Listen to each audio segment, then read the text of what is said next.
अचानक मेरे सामने कई लोग आकर खड़े हो गए, जिन्होंने कमर के नीचे कुछ नहीं पहना था।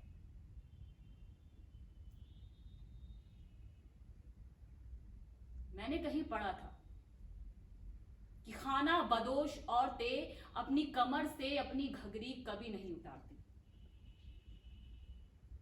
अगर वो अपनी मैली घघरी उतारती हैं तो सिर से नई घघरी पहन लेती हैं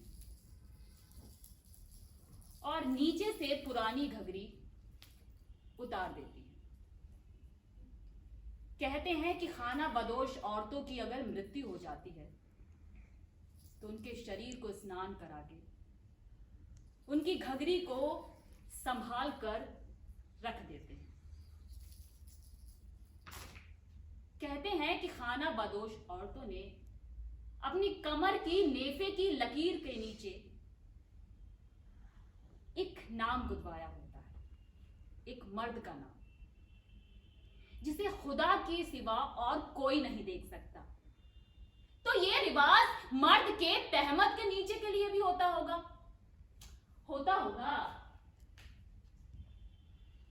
क्या गोदने वाले ने कभी भी मर्द और औरत की कमर की लकीर को नहीं देखा होगा? जरूर देखा होगा। शायद पल भर के लिए उन्हें खुदा की आंख नसीब हो जाती हो, क्योंकि वो खुदा की मखलूक गिनतियों में आते हैं। पर ना जाने क्यों खुदा की आंख वाला शाप मुझे मिल गया। मेरे सामने ऐसे कई औरतें, ऐसे कई आदमी आकर खड़े हुए हैं जिन्होंने कमर के नीचे कुछ नहीं पहना। कहते हैं कि ये एक मखलूक के लिए सबसे बड़ा गुनाह है।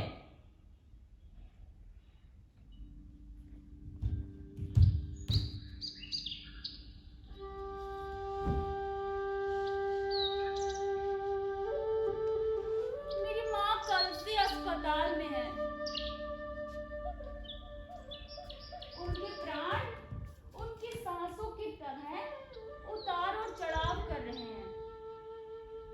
इससे पहले भी माँ कई बार आ चुकी हैं,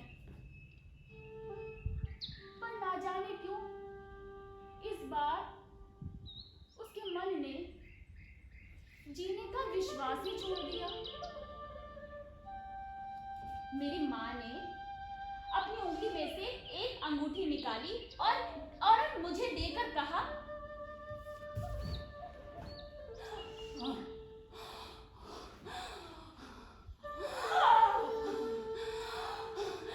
बेटा, ये अंगूठी मेरे लॉकर में रख देना। लॉकर की चाबी तुझे वही डिब्बे पर मिलेगी।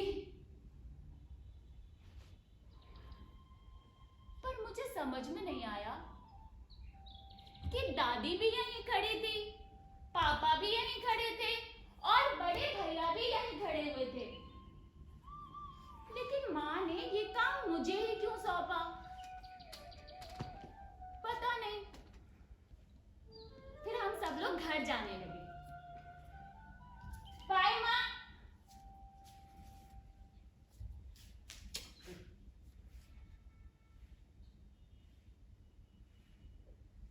पर माँ ने इशारा करके मुझे ठहरने के लिए कहा। पापा आप जाओ, हम माँ के साथ आएंगे।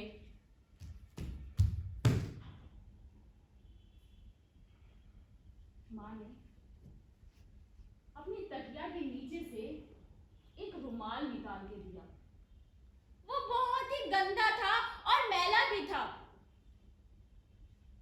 लेकिन उसके कोने में एक चाबी लटक रही थी। माँ में इतनी हिम्मत नहीं थी कि वो इस गार्ड को खोल सके, और वो गार्ड मैंने माँ को खोल कर दी।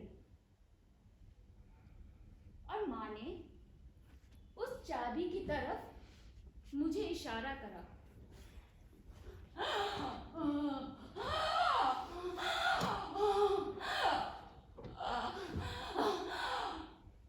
अपने बम्बई वाले चाचा का खत लिख दे, बोल दे कि दिल्ली आ जाए।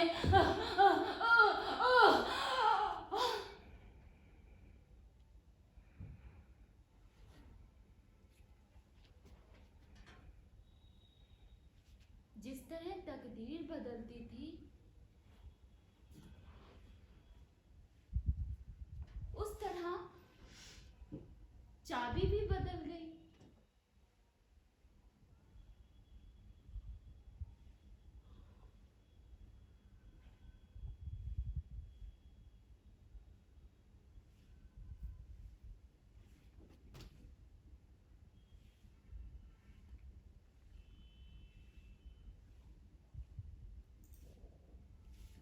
और मैं घर गई और मैंने घर जाकर देखा कि माँ ने जो अलमारी दी थी वो खोलने की कोशिश में लग गई, और वो अलमारी खुल ही नहीं रही थी, क्योंकि जिस तरह तकदीर बदल जाती है, उस तरह वो चाबी भी बदल गई। लेकिन मुझे याद था कि मेरी माँ ने कहा था कि तुझे चाबी वहीं एक डिब्बे में मिलेगी, और मैं वो डिब्बा ढूंढने लगी।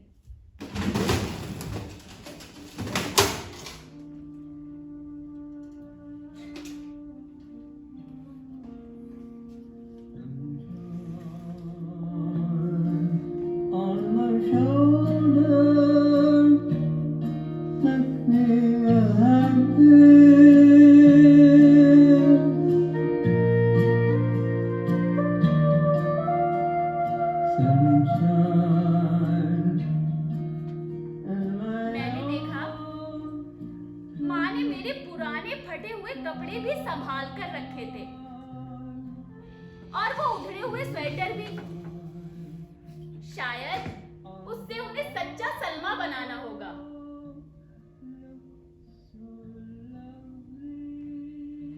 और पापा का वो कोट भी।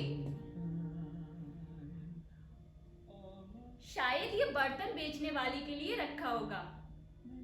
मैंने एक बार अपनी माँ को गली में बर्तन बेचने वाली औरत से बात करते हुए देखा था। मुझे याद है, मेरा बचपन बहुत ही खुशी से बीता था।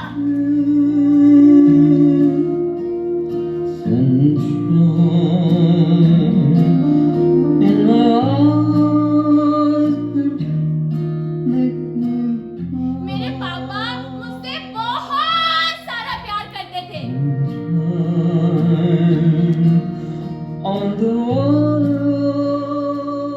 क्योंकि बड़े भैया के बाद 7 वर्ष बाद मेरा जन्म हुआ।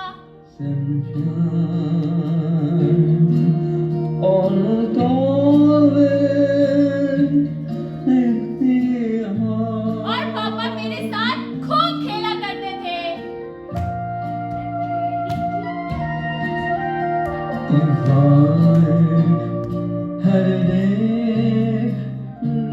और पापा मेरे लिए बहुत सारे खिलौने लाते थे, और बहुत सारे कपड़े लाते थे, और मेरे लिए मिठाई भी लाते थे। Just like today.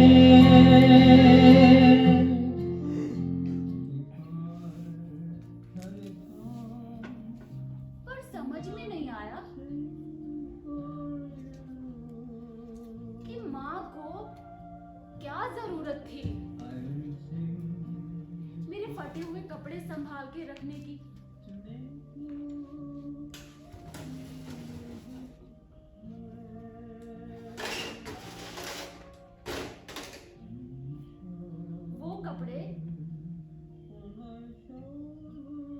बचपन में पहना करती थी, वो झबला जिसकी बत्तियां टूट गई थी, वो बटन जो कपड़े से टूट गए थे, और वो जुराफे जो उंगलियों से फट गए थे।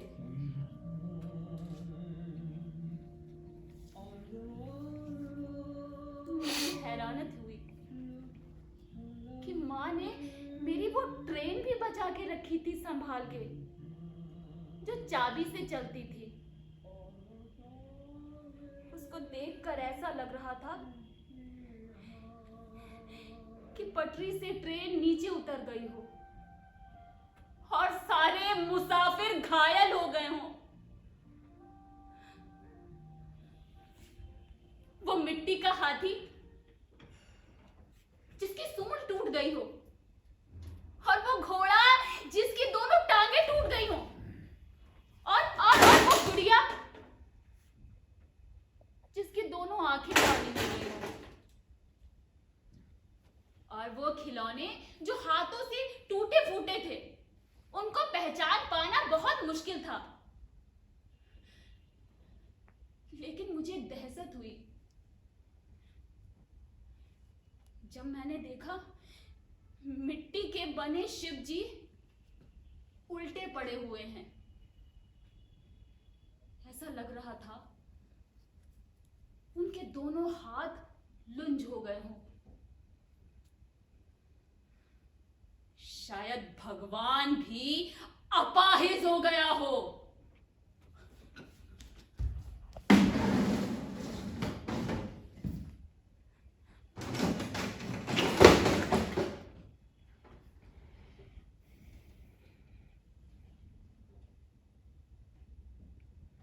और वो खत जिसमें हर तन की व्यथा लिखी हुई थी,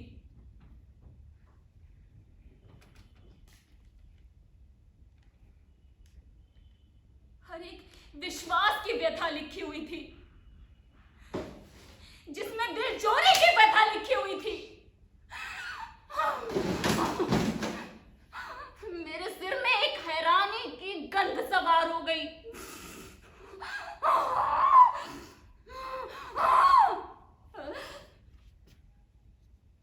मैं कैसा राम हूं जो अपनी सीता को रावण से ना बचा सका। हे ईश्वर, ये तुमने क्या करा, क्या करा कि इस जन्म में तुमने राम और लक्ष्मण को सगा भाई बना दिया।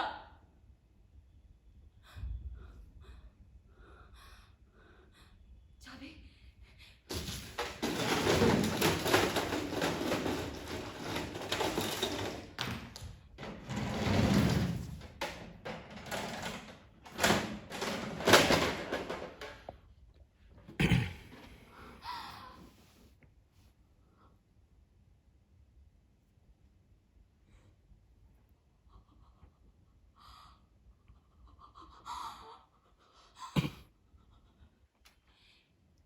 वो घड़ी थी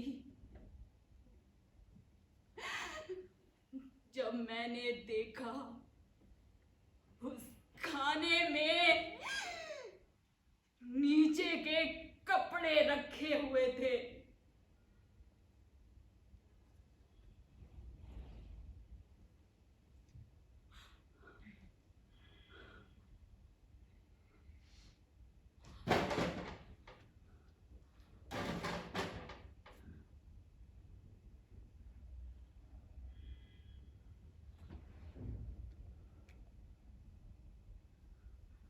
मेरे सामने वो सब लोग आकर खड़े हो गए, जिनका सर भी ढका हुआ था, जिनकी बाहें भी ढकी हुई थी, जिनका ऊपर का सारा शरीर ढका हुआ था।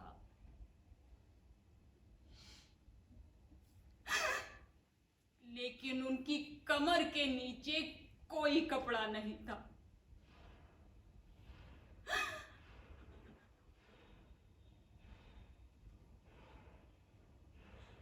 ये वही घड़ी थी।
ये प्रलय शायद समय का ऐसा ही होता होगा।